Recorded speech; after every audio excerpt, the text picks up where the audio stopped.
Many people can lose weight, but the second life takes a turn. We get sick or stressed or something happens, either good or bad. We typically go back to our old ways and find it hard to get back. Today, my guest, Jeffrey Carignan, who released 70 pounds with the Shift Weight Mastery process, and a year into his mastery got sick for 3 months, was able to get himself back on track. Learn the key component of his successful weight release, maintenance, and recovery. What was it for him that made the difference to get back on track? Did you know that our struggle with weight doesn't start with the food on your plate or get fixed in the gym? 80% of our weight struggle is mental. That's right. The key to unlocking long-term weight release and management begins in your mind. Hi there, I'm Rita Black. I'm a clinical hypnotherapist, weight loss expert, best-selling author, and the creator of the Shift Weight Mastery process. And not only have I helped thousands of people over the past 20 years achieve long-term weight mastery, I am also a former weight struggler, carb addict, and binge eater. And after 2 decades of failed diets and fad weight loss programs, I lost 40 pounds with the help of hypnosis. Not only did I release all that weight, I have kept it off for 25 years. Enter the Thin Thinking podcast, where you too will learn how to remove the mental roadblocks that keep you struggling. I'll give you the thin thinking tools, skills, and insights to help you develop the mindset you need, not only to achieve your ideal weight, but to stay there long term and live your best life. Hi, everyone. Welcome. Come on in, and I hope this finds you in the middle of a very wonderful, happy, and healthy week. I am so thrilled, I guess the word is, today, to share my interview with Weight Master Jeffrey with you. Jeffrey and I sat down over the summer and discussed his 70-pound weight release and how he found a key component to his success was creating a new way of communicating with himself, what I like to call the inner coach, or cultivating your inner coach.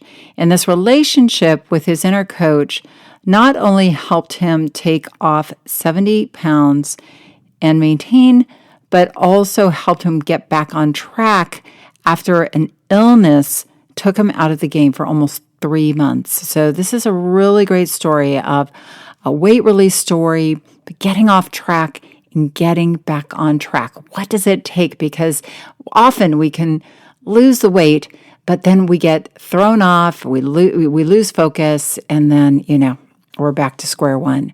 Jeffrey was able to get refocused, and I really believe it was this relationship with his inner coach. So stay tuned to listen to his powerful journey. He's so insightful, and he really walks us through it in a very insightful way. So you're going to really get it. And if you are listening before the September 29th, 2021, tomorrow, September 29th, 2021, is the last day to sign up for the upcoming version 2, the V2 version of the Shift Weight Mastery process. It's a new incarnation that's on an online platform. It's a self-study, but I am going to be guiding, as a grand opening, a lot of people through the process online. So we're going to do it as a community, as we have always done the Shift Weight Mastery process, but now we're doing it on this new platform with bonuses and a big discount. So if you are at all interested, check the link in the show notes and you will see more about that and get a lot more details. So, but I'm excited to be starting a new group on October 2nd. So please check the show notes. And now let's get on with my interview with the amazing Jeffrey Carignan. Hello, Jeffrey. Thank you so much for being here today, because I think what you have, your story is going to be very compelling for a lot of people, because your story is you're kind of like the comeback kid. You had a journey of weight release, and then I hope you'll tell us a little bit about your getting sick, but then getting off track and then getting back on track. And I think That's where a lot of people get hung up, is something happens in life that takes us off, but then we go away. And I think the value of what you have is this new way of communicating with yourself that you created on your journey of weight mastery. So welcome everybody, Jeffrey. And Jeffrey, tell us just tell me a little bit about your struggle with weight prior to the Shift Weight Mastery process. Well, I, am someone who I think I've really struggled with my weight my whole life. I've I was a sort of active kid, but I'm very tall. So, I grew a lot.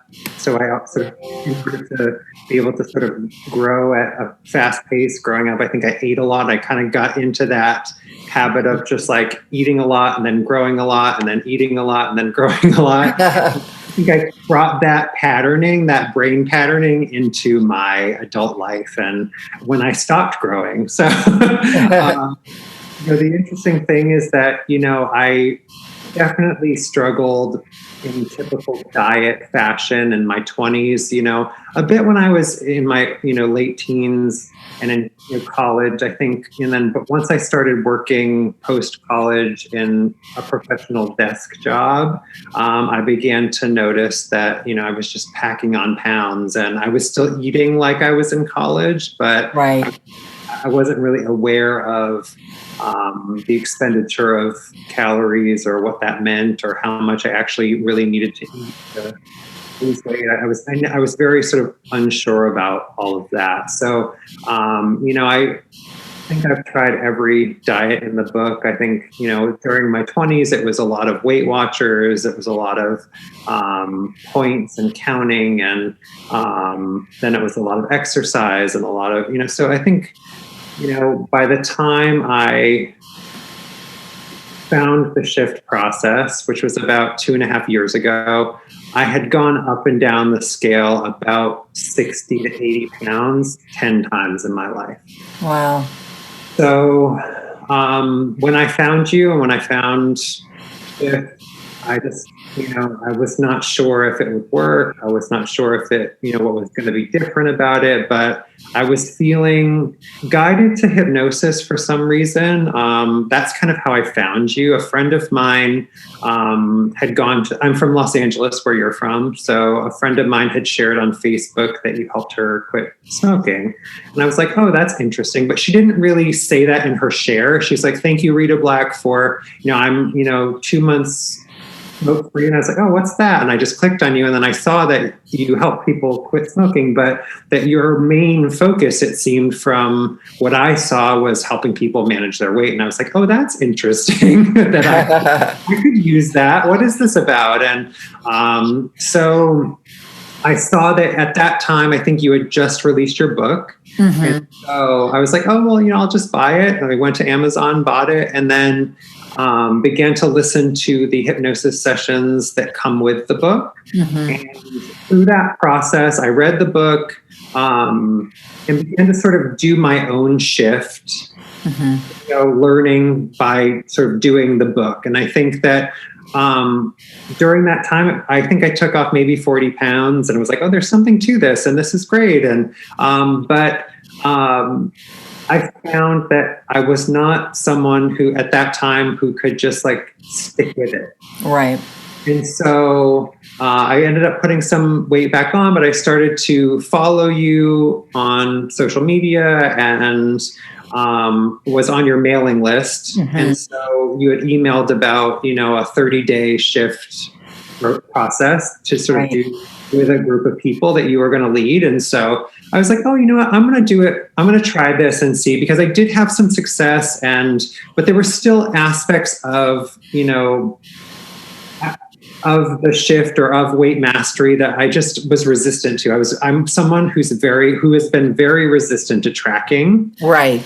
That was a big hurdle for me. And so when I was sort of going through the book on my own, I thought, oh, she wants us to track. Oh, this is just another tracking thing. And I don't want to do that. I was really hoping that, that somehow hypnosis was going to somehow exercise from me the need to keep track of what I ate. And that is not what I found.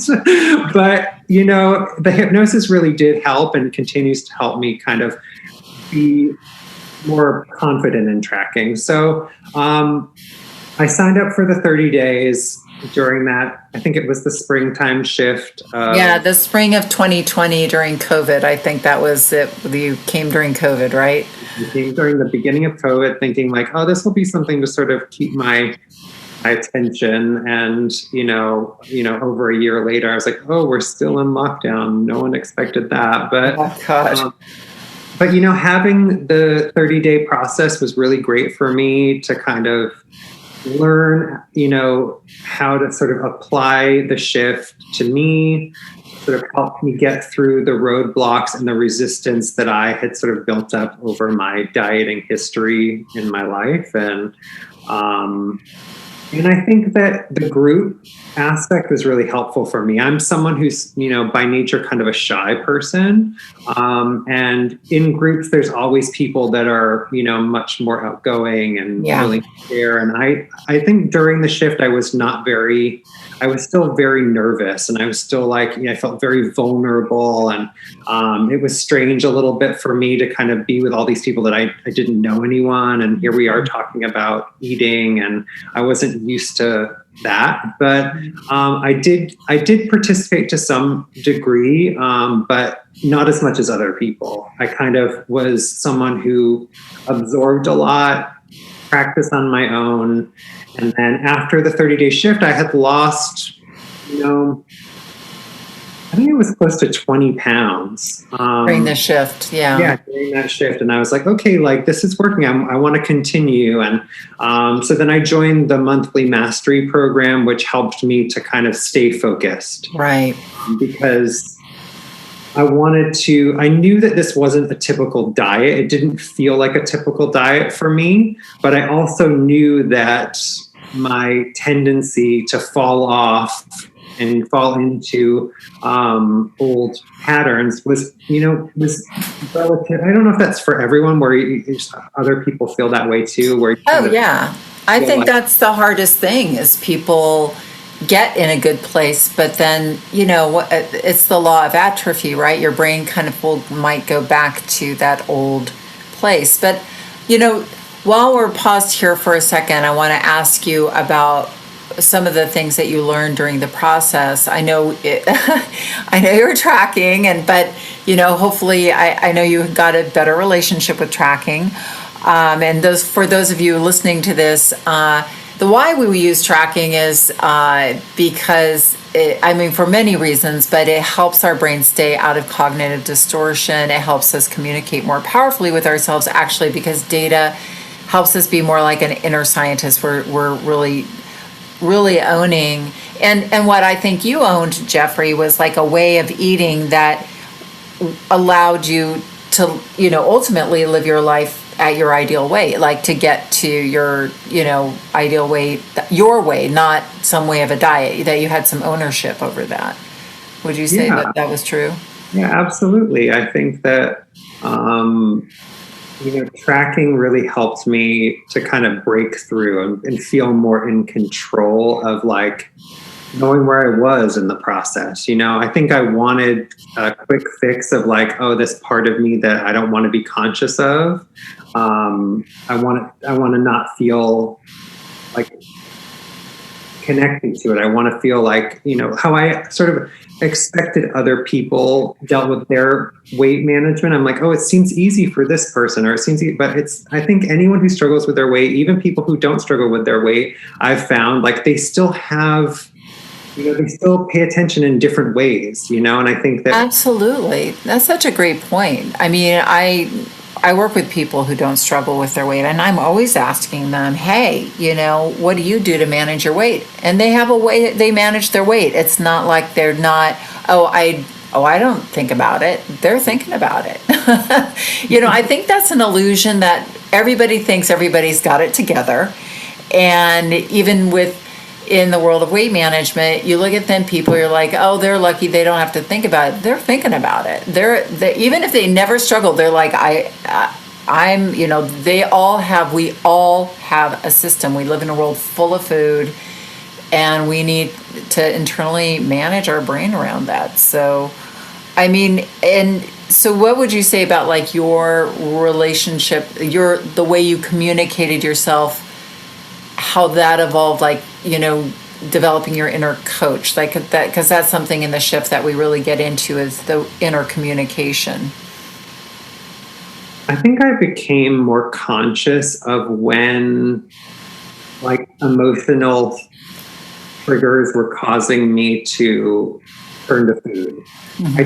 I never really was aware that overeating or eating certain types of food, I'm like a sugar person. So I never really realized that like my cravings were a symptom of other things. So I think that my inner coach really helped me to cultivate this sort of experience where I would start to feel like I was wanting something sweet, or I was starting to feel like going on a binge or whatever.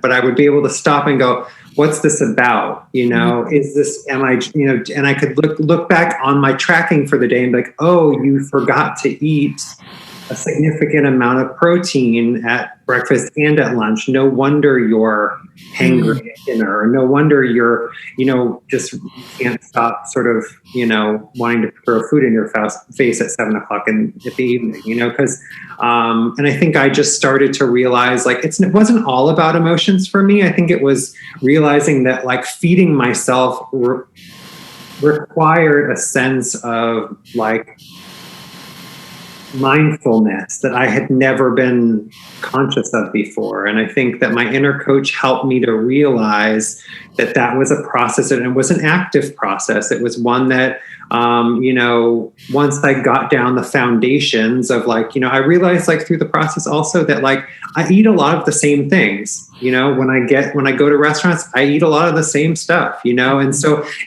I was able to sort of get through the 30 days and kind of challenge myself, but then like find the ways that I could kind of coast and feel okay.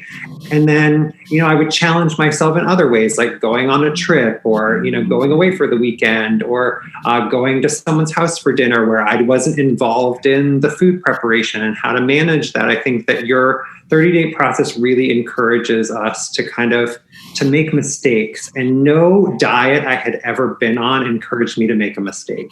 Right. I realized that through making the mistakes or kind of trusting myself that like I could take a chance, I could eat a piece of cake on my birthday and see how it goes, and know that it wasn't going to take me so far off track, because for me, like, in my life, when I had eaten cake or when I had eaten, it would start this process of craving within me that seemed like it would drive my behavior for a long time after. It was like there would be an event that had, I would have that, sugar rush, and then it would like take control of me for weeks.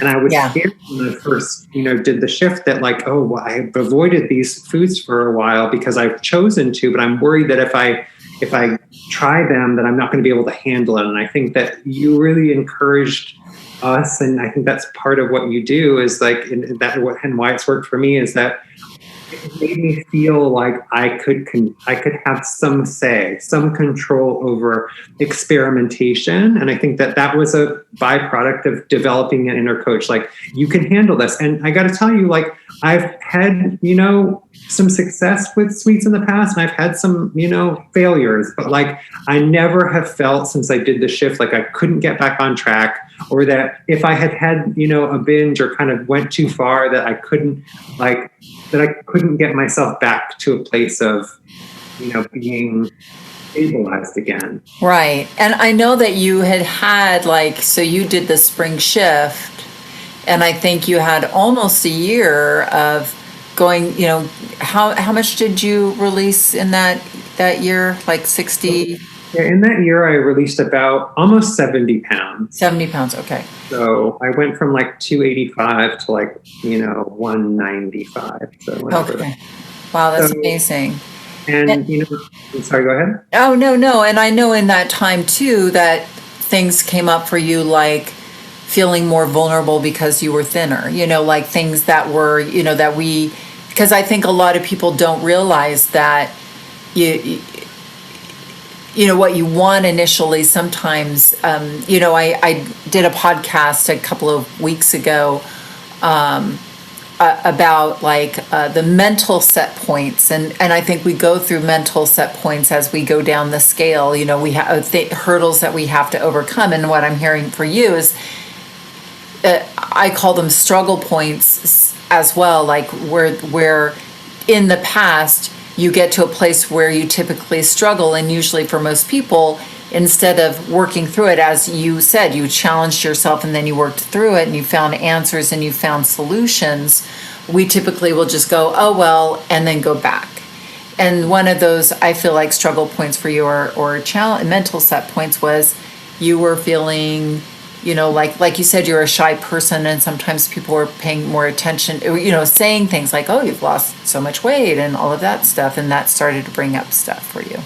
Yeah, that definitely happened. I think also because we were so isolated from other people during COVID, and that's when I had the majority of my weight release. So when I saw people again, it was shocking to them. And I think that, you help me to feel better about this process, because you explained it to me in a way that I understood that it wasn't about me, it was about them. Like their brain was for some reason telling them that I was sick or something. Yes. Oh, that makes sense to me. Like if I saw someone and they'd lost a significant amount of weight in the time that I'd seen them last, I think I would be concerned too. And it helped me to go, okay, that's just a normal, part of our brain, the way it's wired, to recognize differences in people, and in terms of how you remember them. And my brain, I think my brain adjusted to myself more over time, and I was able to sort of say, okay, but other people don't have that same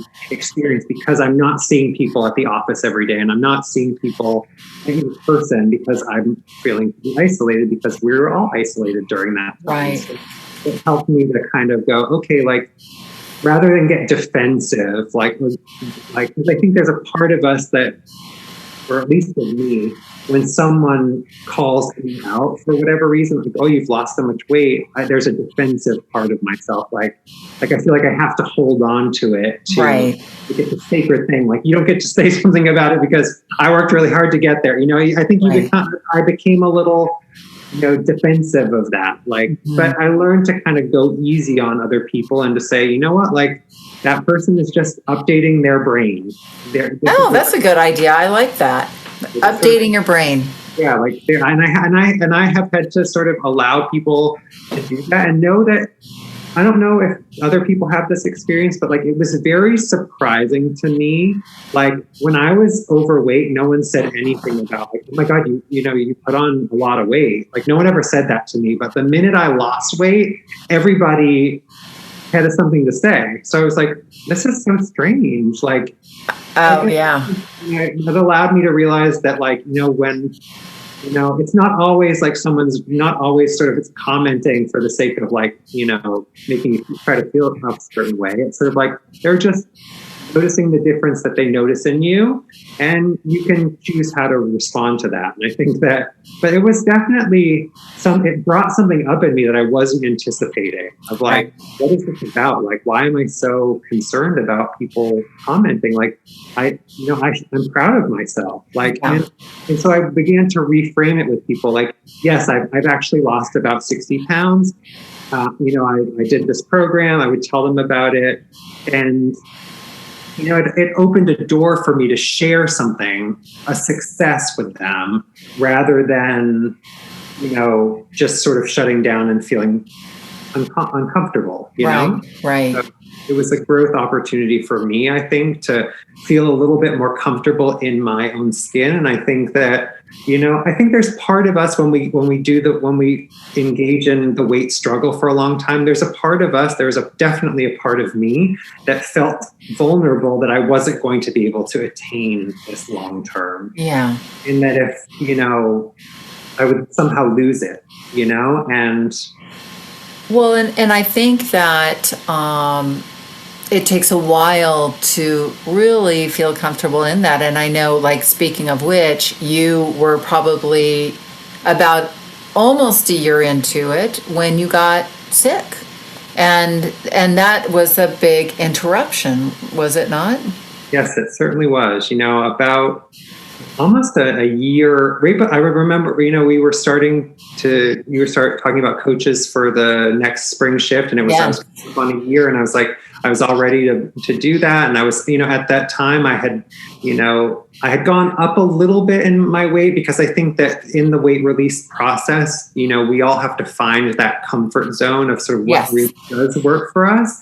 And I was in the process of sort of finding out where that was when, I got, what was either food poisoning or an intestinal infection. And, it wasn't awful, but it was like not great. And so I went to the doctor and ended up, taking a course of antibiotics. And, to make a long story short, the antibiotic that I was prescribed didn't agree with me. And it caused a crisis within my body and mind that I was not anticipating. And it sidelined me for about 3 months. Yeah, devastating. Yeah, and I think that the first 6 weeks it was sort of like a bomb had kind of gone off in my body. That's kind of the best way I can describe it. I mean, I went from riding my Peloton bike an hour every day, really being at the top of my physical fitness and health that I've ever been in my life, to literally not being able to walk down the block without having to sit down. Like it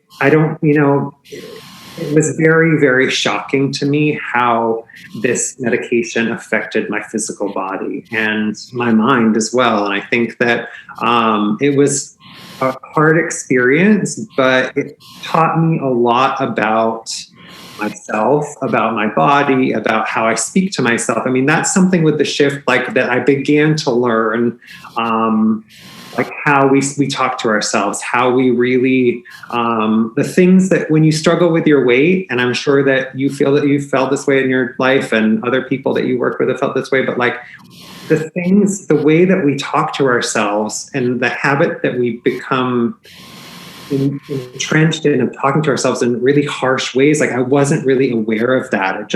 I was like, I thought I had to be hard on myself in order to attain my weight goals. And, what I found through the shift it was completely opposite. That my body, in order to respond the way I wanted it to, I had to come from a loving and supportive place. And that was something I began to learn how to do in the shift. And then when I got sick, I really had to dig deep and find that love and appreciation for the healing that my body was doing. That maybe just like when I was losing weight, I was always often unhappy with the rate at which I was losing weight. Mm-hmm. And so I was hard on me, like, oh, it's only a pound this week. I really worked hard this week. But then when I got sick and, everything sort of grinded to a halt in my biochemistry, it was sort of like, okay, well, we're not talking about weight release here, but we are talking about like, oh, I was able to eat today, or I was able to sort of walk a little bit further today, or I noticed that I felt a little bit better today, and to start to notice and appreciate my body for all of the things that it does that I was not aware that doing. I think that, there's a gift in everything. And when I was in the midst of my health issue, it was a real climb to sort of find those moments. But I think that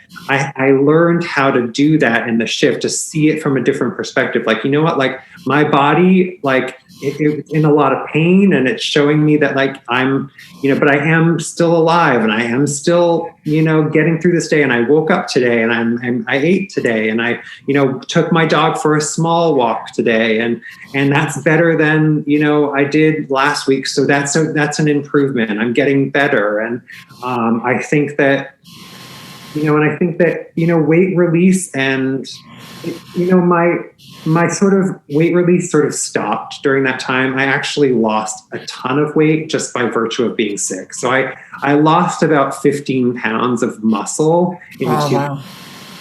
So my muscles kind of atrophied really fast. And that was shocking and really devastating because I had worked so hard to really get to this place of being in the strongest physical,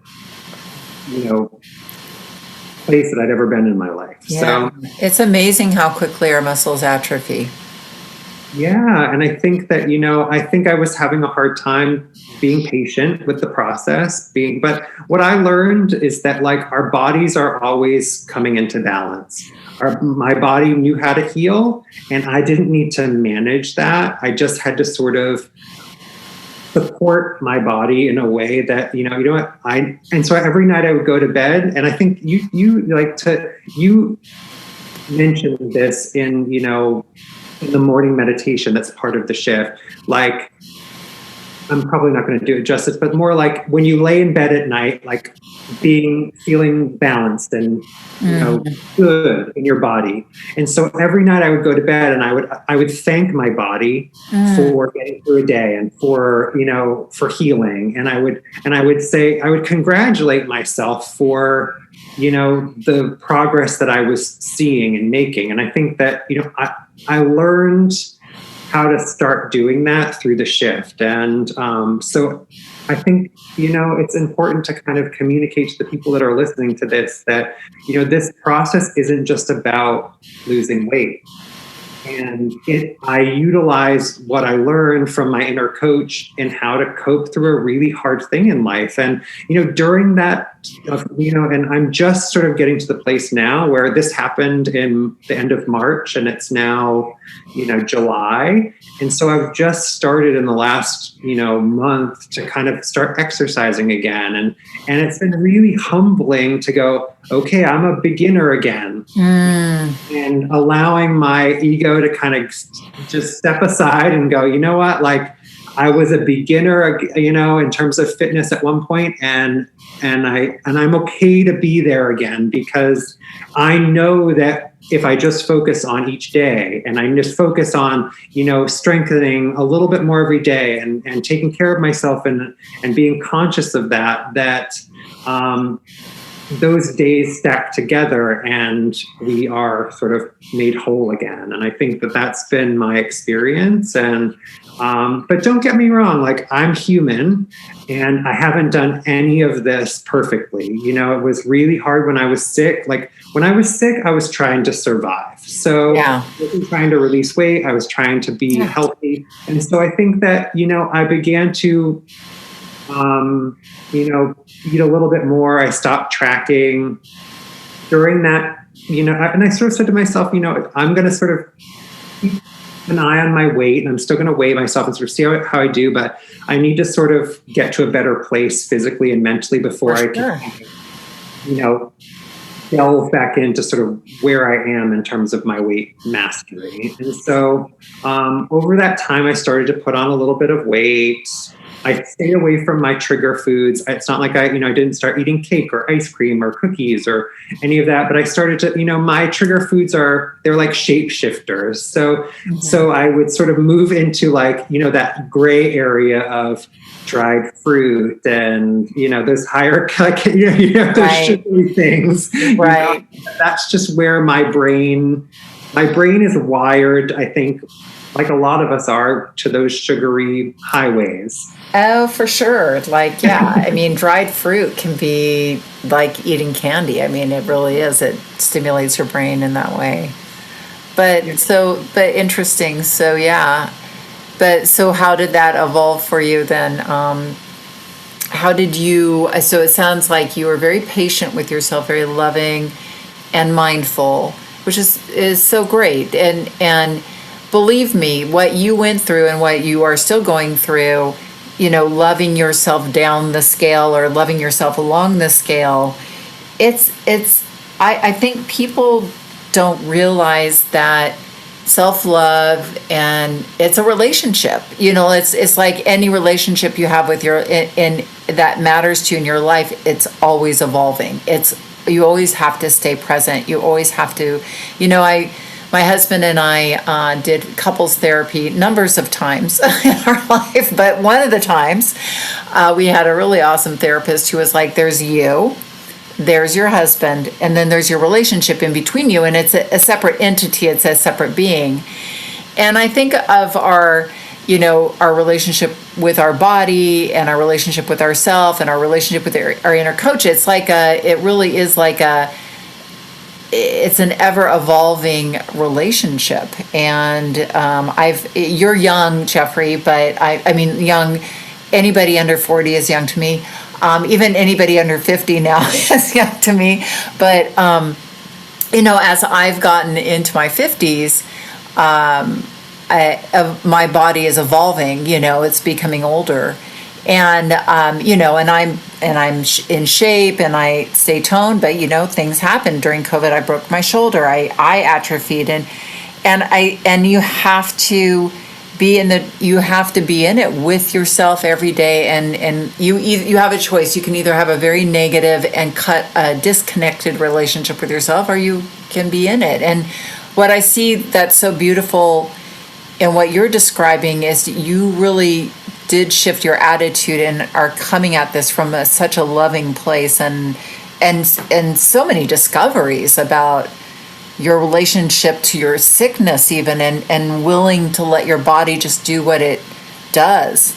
That's so great. And I think that it showed me that life is always going to happen. Mm-hmm. And it's like with your shoulder, or with, any injury or any sickness or any illness or anything that happens, like I could use it as an excuse to go off the rails and slip back into what is easy. And that's putting whatever into my mouth I want. And it's easy in the moment. But like, I knew that I'd done that so many times and it never got me where I wanted to be. Like, I want to be healthy. I want to be strong. I want to be, I want to live my life fully. I want to, feel comfortable in my body. And I know that, sure, I can eat pizza from time to time. I actually had pizza over the weekend. Mm-hmm. But I know that, like, it can't be every day. I can't get takeout every night of the week. Like, a lot of people during COVID, like, really went, crazy with the takeout. And I was kind of like, no, that doesn't make me feel good, Yeah. And so I'm going to go to the grocery store once a week, and I'm going to, make most of my food for myself. And it allowed me to get more focused. And, but I think that knowing that life is always going to happen, and, things happen, the illness I was not expecting to happen to me. I've taken antibiotics in my life, never had an issue like this. So, but it happened. And so I had to sort of, take from it what I could to bring with me the good parts of it, that it's showing me about myself and my journey that I want to take with me on my journey. And I think that in terms of, something that, that I realized, that I've always been a very cardio heavy person. I have a Peloton. I love it. That was a big part of my weight release. Like, I was able to release a lot of weight by using exercise to, help to get to a place where, like, I could, feel comfortable with the calories I was deficiting, and, release weight and but not feel super deprived. But right. When I was sidelined by the illness, I couldn't exercise. And so I realized, I'm used to eating a lot more because I'm used to exercising a lot more. And so I had to sort of become more conscious of, like, how much do I really need to sustain this, this healing crisis, and also, just to feel satiated, and also all the emotions that came up with the experience. So, and I found that, my brain is wired to eat a bit more than what I need. And, but I knew that if I would be restored to health, which I was hoping and moving in that direction, that I was never going to I sort of made this proclamation to myself. And I think it was really like an inner coach moment that like, I was never going to take my health for granted again. I was never gonna take my body for granted for granted ever again. And I was never gonna like just, because I think that I had used exercise to kind of punish myself in the past. Right. And this allowed me to realize like, oh no, like I want to use exercise and build my strength as a way to serve myself and my higher purpose, I think, and to honor my body and to sort of listen to myself. And I think that, you know, so when I was in the throes of that, I sort of said, okay, like I've always been like this cardio person, but I realized that actual physical strength is super important. Because, and you don't really learn that unless you have a experience of feeling super weak. Right. And there were moments when I was like unwell and I was lying on the couch and I struggled to get myself up off the couch. Wow. And I'm not as young as you think I am. I'm in my 40s, but I've never had an experience where that had happened before, where I'd felt physically that week.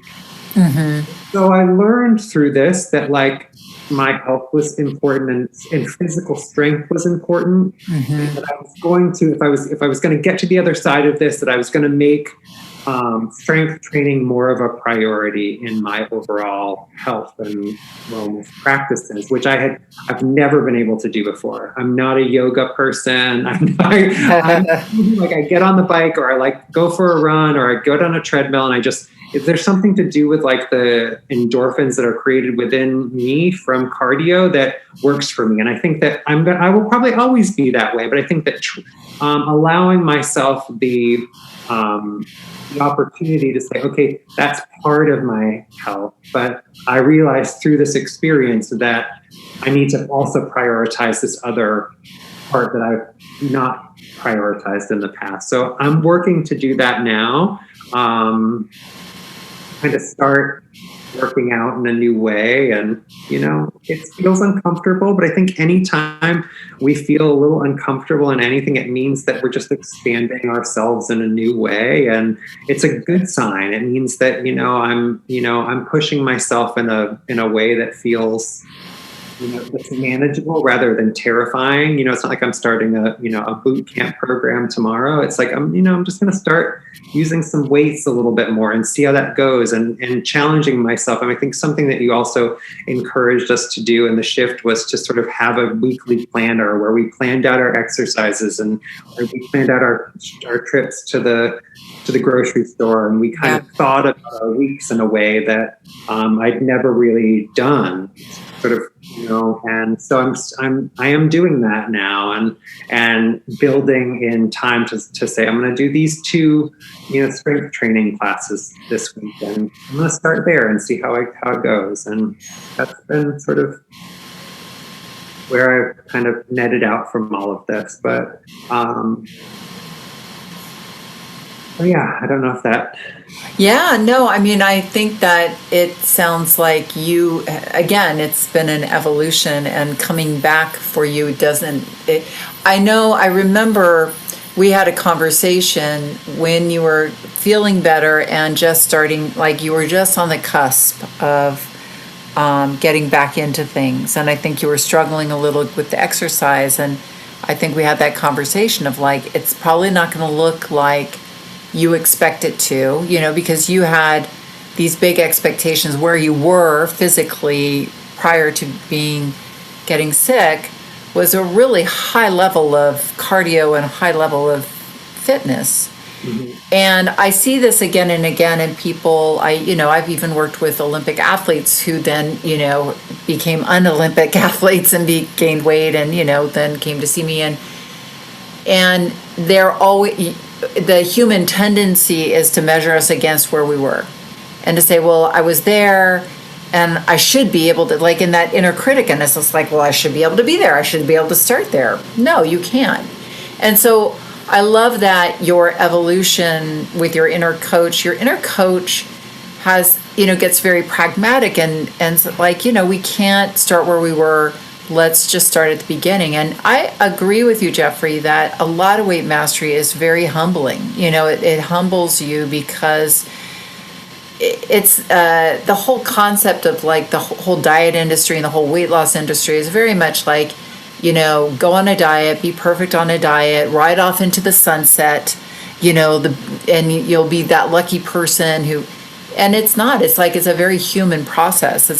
Which requires you to really appreciate your body, appreciate yourself, cheerlead yourself, and it doesn't always look good. And I think that's why having long-term permanent weight mastery is so elusive to a lot of people, is that we're so fed this other idea of how it should be rather than what it really is, which is looking good some days, and it doesn't always look so good. Like you said, sometimes it looks, but you like kind of forgive yourself and move on. So how are you feeling now where you're at? It sounds like you're sort of just evolving back into things with exercise, which is great, and you have a new take on it. It sounds like how's the food and everything? You feeling like you're finding a new pace back into your weight management? Yeah, I mean, I think that now that, COVID, we're sort of being re-immersed back into our former lives after being in lockdown for so long. That's posing challenges for me that I didn't have to confront during, much of my weight release period. So, after I got sick, I put back on I've gone up about 20 pounds. Mm-hmm. So I'm 6'6", so 20 pounds on me is probably not as severe as on someone who's 5. But I did find in the experience of like, oh, well, this is the very top of where I want to be. Right. So where I am now is kind of like, things are like, my clothes are a little tight. I'm like, okay, well, let's just sort of try to rein it back in and find out, let's start to try to release again and get to a place where you feel like you can sustain it. Right. I think that part of the weight release process for me has been to fight that diet or mindset of like lose as much as possible and then be really hard on yourself to stay there. I've begun to look at my body as sort of like, this is, I overate in some ways. My body was healing. But now I know that I can take that off, and the process that worked for me before, those skills are not something that I'm going to forget how to do. Right. It's just becoming like, okay, how do I start to incorporate this, in a way that works for me? So I set my weight release goal in my Lose It app for the first couple of weeks at like a half a pound. Mm-hmm. And then I just went to like a pound. I'm like, okay, a pound a week, I can deal with that. And I can sort of see how I feel and kind of feel it out and kind of go, okay, like, let's just see how this goes. But I think that I'm being challenged, I think, in a lot of ways that we all are, and that like, restaurants are open again, and you want to see friends, and there are more social opportunities than there have been in the past. So I think that I'm being challenged in new ways, and I'm trying to sort of look at that as opportunities to grow and to feel more and more confident in living life, because I really think that that's what I was never able to do on a diet. I could never live. Right. And I want to be able to live my life and to feel like my weight mastery is my responsibility, and it's a relationship I have with myself, but also that, that it's not this elusive thing that is like, I'm never going to figure out. Like, right. The shift process allowed me to see it in a very objective way of like, oh, this is really just science. And I have to learn about like the how much calories and energy is in food, and how much of the exercise I do, how much I actually burn. And that's been a process of learning and kind of going, okay, like, I think I've figured this out a little bit, and I feel more confident in that. And, but I think that we're always learning. And I've given myself the opportunity to be like, like, just look at it and say, I'm always going to be an apprentice of weight mastery. I'm never going to be a pro. but but I think that you talk about yourself that way, that you're. Yes, I'm always an apprentice. And you can't, I mean, mastery, I mean, like, I think those guys who, have 5 black belts in karate, they still see themselves as an apprentice.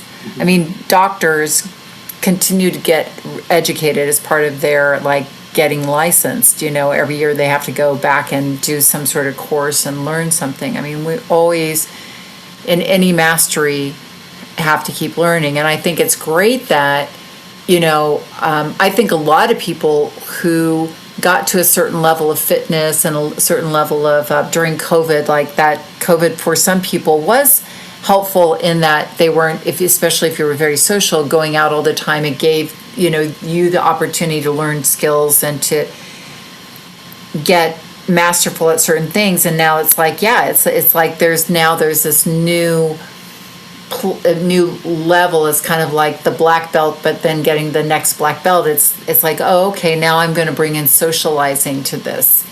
And the good news is you have enough education about yourself and your body to know, oh, okay, well, if I'm consuming this much and that I can maintain, or if I'm consuming this much, I can release. And as you said, like when you plan out your day, your week, and that's something that I always say to people is like planning out your week gives you the chance to create your life instead of your life sort of like happening to you. And that goes with social life as well. Like, oh, I'm going to go out this weekend. So how can I make that work so I can go out and have fun and, feel like I'm eating and being in the real world, but still either maintain my weight or release weight if that's my goal. Anything is figure outable if you put your attention on it. But, I think we go out and we think, oh, we hope we're going to be good. It doesn't, and that doesn't, we can't, I think that's the thing is like, I think we, a lot of people lose weight and then they're like, okay, well, I've got this. And we go into these situations, okay, I've got this, I'm going to be good. And then it all falls apart because it's an old pattern that they haven't sort of reestablished their mastery in, right? Mm-hmm. So I think with socializing, that is an opportunity for your inner coach to like really, I know for me, when I really learned to be social and maintain my weight, I had to ask myself a lot of questions, like how much, like if we're going to go out to a particular place, like how much do I need to eat of that pizza in order to feel like I'm having a good time? And how much is enough? Like, after how many pieces of pizza does the return on investment of the calories go down, diminish, because I had to go out and eat too many pieces of pizza and come home and go, that doesn't feel so good. So the next time I'll eat fewer pieces of pizza because I don't need that many. I mean, I really enjoyed that first one, but the second one, not so much so.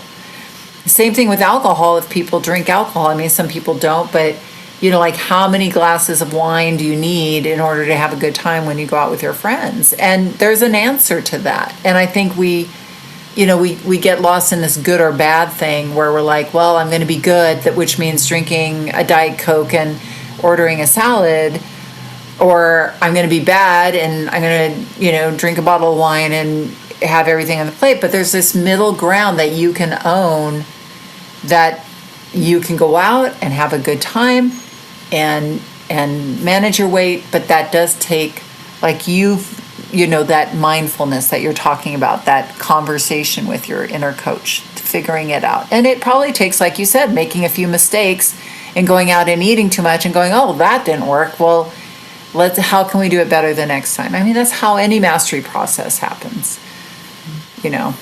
So I think it's exciting for me that you're embarking upon this new level of mastery, because I think it will. Jeffrey, I think the first couple of years of weight mastery, you feel confident sometimes, and then you feel like you don't feel confident, and it takes that muscle of sticking with it and bouncing back. It's stronger and stronger. You take 2 steps back, you take a few steps forward, and it gets stronger and stronger. And then, you reach a time where you know you got this. And I think you feel like in some areas that you got this, but maybe there's other areas you're still. But the good news, what I'm hearing in all of your journey, is you have an awesome inner coach. Yeah, I think so. I think so. I think it's been a process of discovering that part of myself because, I think I'm like a lot of people who struggle with their weight, that my inner critic has been so much louder throughout my life that I just sort of allowed that to be all I heard. But I think that realizing that my inner coach was always there and taking stock and kind of ready for me to kind of focus my attention towards my inner coach when I was ready to do that, and I think that it's been a journey for me. And I think that I've just had to sort of know that it's always going to be a journey. And that, I can sort of look at my, some weeks I can't look at my whole week and there's too many unknowns. But, if I'm looking at my day, at the very least, I can look at my day and go, okay, like when am I going to exercise today? Or what do I have to, where can I wedge in, a walk around the block, like, and then making that a priority, like I do every other meeting that I put on my calendar, and kind of allowing my self-care to be a priority. I think that's been a struggle for me to kind of allow myself the opportunity to do that for myself. And I think that a lot of people I've found, like through this program, that a lot of people struggle with a lot of the same things. And I think that it's been really comforting to me to be part of this group that, because I think when you struggle with your weight, you feel it's like you can feel really isolated. Mm-hmm. And it's allowed me to kind of realize like, oh, like other people feel this way too. And other people struggle with these things, and other people, a lot of other people don't want to track. Yeah, for sure. A lot of people are. So many people don't want that, but. And these other people are super cool, amazing human beings. It's not like you think, oh, well, the only people who struggle are like losers or something like that. They're just like highly functioning, amazing human beings who this is, their soft spot. This is their challenge. But it allows, I think our challenge and our weight mastery journey allows us to learn tools that allows us to have the life that we love, to reinvent ourselves and to create. And I think that you're on a very powerful journey. So I want to thank you for coming on and being so vulnerable and sharing your journey of not just weight release, but your sickness and coming back from that. And I think you've really demonstrated, the journey of finding an inner coach and developing that. So thank you for sharing that with everybody. Thank you. And I hope you continue to feel better and better. And I hope you will be participating, fingers crossed, in our next Shift Weight Mastery process. Yes, I hope so. I'm planning on it. I'm planning on it at this time. So yeah, well, good. Well, thank you so much for being with us. And I will be speaking with you soon. Thank you so much, Jeffrey. That was so insightful. And if you're inspired to join us for the upcoming 30-day Shift Weight Mastery process online, it's going to be starting October 2nd. This is my new V2 version of the process, guided by me, with an amazing discount and lots of bonuses. So check it out in the show notes. The last day to sign up is September 29th, 2021. If you have any questions, email me at rita@shiftweightmastery.com or check out the link. And it should have all the info you need to make a decision if you're going to join us. And that's it. I hope you have an amazing rest of your week. And remember that the key, and probably the only key, to unlocking the door of the weight struggle is inside you. So keep listening and find it. I will see you here next week. Do you want to dive deeper into the mindset of long-term weight release? Head on over to www www.shiftweightmastery.com.